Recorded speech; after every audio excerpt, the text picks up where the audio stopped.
أعوذ بالله من الشيطان الرجيم بسم الله الرحمن الرحيم ومن أعرض عن ذكري فإن له معيشة ضنكا ونحشره يوم القيامة أعمى قال رب لم حشرتني أعمى وقد كنت بصيرا قال كذلك أتتك آياتنا فنسيتها وكذلك اليوم تنسى آمنت بالله صدق الله العظيم الحمد لله আল্লাহ রাব্বুল আলামিন তার পবিত্র কোরআনের মাধ্যমে আমাদের কিছু মেসেজ দিয়েছেন। তার ভিতরে অন্যতম হলো যে আমি তোমাদেরকে আমার ইবাদতের জন্য সৃষ্টি করছি।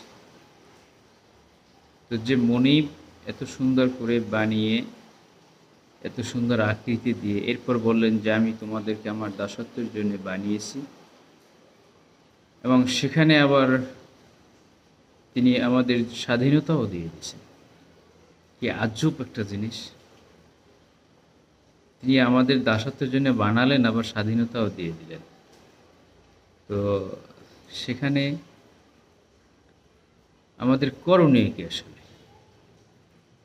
আবার অন্য এক আয়াতে বলছেন যুজ্জিনা লিল্লাযিনা কাফারু ফিল হায়াতিদ দুনিয়া ওয়া ইয়াসখারুনা মিনাল্লাযিনা আমানু। এই আয়াতে দ্বারা দুইটা দল স্পষ্ট হয়ে যায় যে যারা কাফির, যারা অস্বীকারী, আল্লাহর এই বিধানকে যারা অস্বীকার করে, তাদেরকে আল্লাহ দুনিয়ায় সব কিছু দিয়ে সুশোভিত করে দিয়েছেন। আর যারা মুসলিম মুমিন, এই লোকগুলোই আবার এই মুমিনদেরকে বাধাগ্রস্ত করে। সর্বোপরি আল্লাহ রাব্বুল আলামিন বলছেন যে তোমরা যদি আমার দাসত্ব না করো, আজকের আমাকে যেভাবে ভুলে থাকবা, আমি কাল কিয়ামতের দিন তোমাদেরকে সেম অবস্থা, সেম কন্ডিশনে ভুলে থাকবো। ওমান আ'রাদা আন যিকরি ফাইন্না লাহু মাঈশাতান দানকা। আমি তোমাদের স্বাধীনতা দিছি, আমার গোলামের জন্য বানাইছি, সব ঠিক আছে। আমার হুকুম দিয়েছি, তাও ঠিক আছে। এরপরে সে হুকুম যদি না মানো, এবার আসে সে হুকুম যদি না মানো, ওমান আ'রাদা আন যিকরি, আমার জিকির যদি না করো, আমার বিধান যদি না মানো, ফাইন্না লাহু মাঈশাতান দানকা, আমি তোমাদেরকে পৃথিবীর জমিনে একবারে পৃথিবীটাকে তোমাদের জন্য একবার সংকীর্ণ করে দেব। অভাব অনটন এটা সেটা লেগেই থাকবে, লেগেই থাকবে। এখান থেকে তোমরা কেউ রেহাই পাবে না। ওয়ানাহশুরুহু ইয়াউমাল কিয়ামাহ। বুঝতে পারছো, এই দুনিয়ার কষ্টই শেষ। দুনিয়ায় টাকা আছে ঠিক, কিন্তু ছেলে কথা শুনে না, মেয়ে কথা শুনে না, স্ত্রী কথা শুনে না। এর চেয়ে সংকীর্ণতার কি হতে পারে?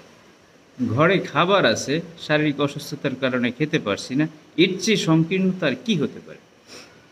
এরপর আসেন, শুধু এই শাস্তিই শেষ না, ওয়ানাহশুরুহু ইয়াউমাল কিয়ামাতি আ'মা। আল্লাহ বলছেন কিয়ামতের দিন অন্ধ করে উঠাবো।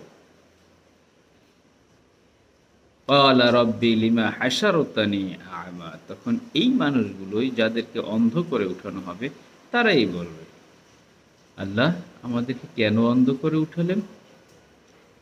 ফাকাদ কুনতু বাসীরা, আমরা তো দৃশ্যমান ছিলাম আল্লাহর আপনার জমিনে, আমাদের কেন অন্ধ করে উঠালেন? ক্বালা কাযালিকা আতাতকা আয়াতুনা ফানাসিতাহা। আল্লাহ বলবেন, তোমরা যেভাবে দুনিয়াতে আমাকে ভুলেছিলা, আমিও সেভাবে আজকে তোমাদেরকে ভুলে আছি। তোমরা যেভাবে আমার আয়াতকে, আমার কিতাবকে ভুলেছিলা, আমার নবীকে ভুলেছিলা, আজকে আমি সেভাবেই তোমাদেরকে ভুলেছি। ওয়াকাযালিকাল ইয়াউমা তুনসা। যেটা তোমরা আমাকে দুনিয়াতে বসে দিয়েছো, আমি আজকে সেটাই তো তোমাদেরকে দিচ্ছি। তো উক্ত আয়াত দুটো তিনটে দ্বারা আসলে আমরা বুঝতে পারলাম যে আল্লাহ রাব্বুল আলামিন আমাদেরকে যা দিয়েছেন সে বিধান মানতে হবে। যদি না মানি, তাহলে আমাদের দুনিয়ার শাস্তি হলো আল্লাহ দুনিয়াকে সংকীর্ণ করে দেবেন। দুনিয়ার সকল অভাব অনটন মুসিবত আমাদের জন্য লেগেই থাকবে। এরপরে যদি এটা লেগেই থাকে, তো দুনিয়ার জমিনেও কষ্ট, এরপরে আখেরাতের দিনেও আল্লাহ আমাদেরকে অন্ধ করে উঠাবেন যদি আল্লাহর হুকুম না মানে। আল্লাহ এই কথা আবার জানিয়ে দিয়েছেন। কেন অন্ধকারে উঠাবেন? এই দুনিয়ার জমিনে গিভ অ্যান্ড টেক আমরা যেভাবে বুঝি, দিলে পাবা, তো আমরা দুনিয়াতে বসে আল্লাহর কাজ করি না, যার কারণে আল্লাহ সেখানে অন্ধকারে উঠাবেন। আল্লাহর কিতাব মানি না, আল্লাহর রাসূলদের মানি না, আল্লাহর বিধানগুলো মানি না, সেভাবে আল্লাহ তাআলা বলছেন আমি তোমাদেরকে এরকম এর কারণেই অন্ধ করে উঠাবো। আল্লাহ আমাদের সকলকে বোঝার তৌফিক দান করেন, সকলে বলি আমিন।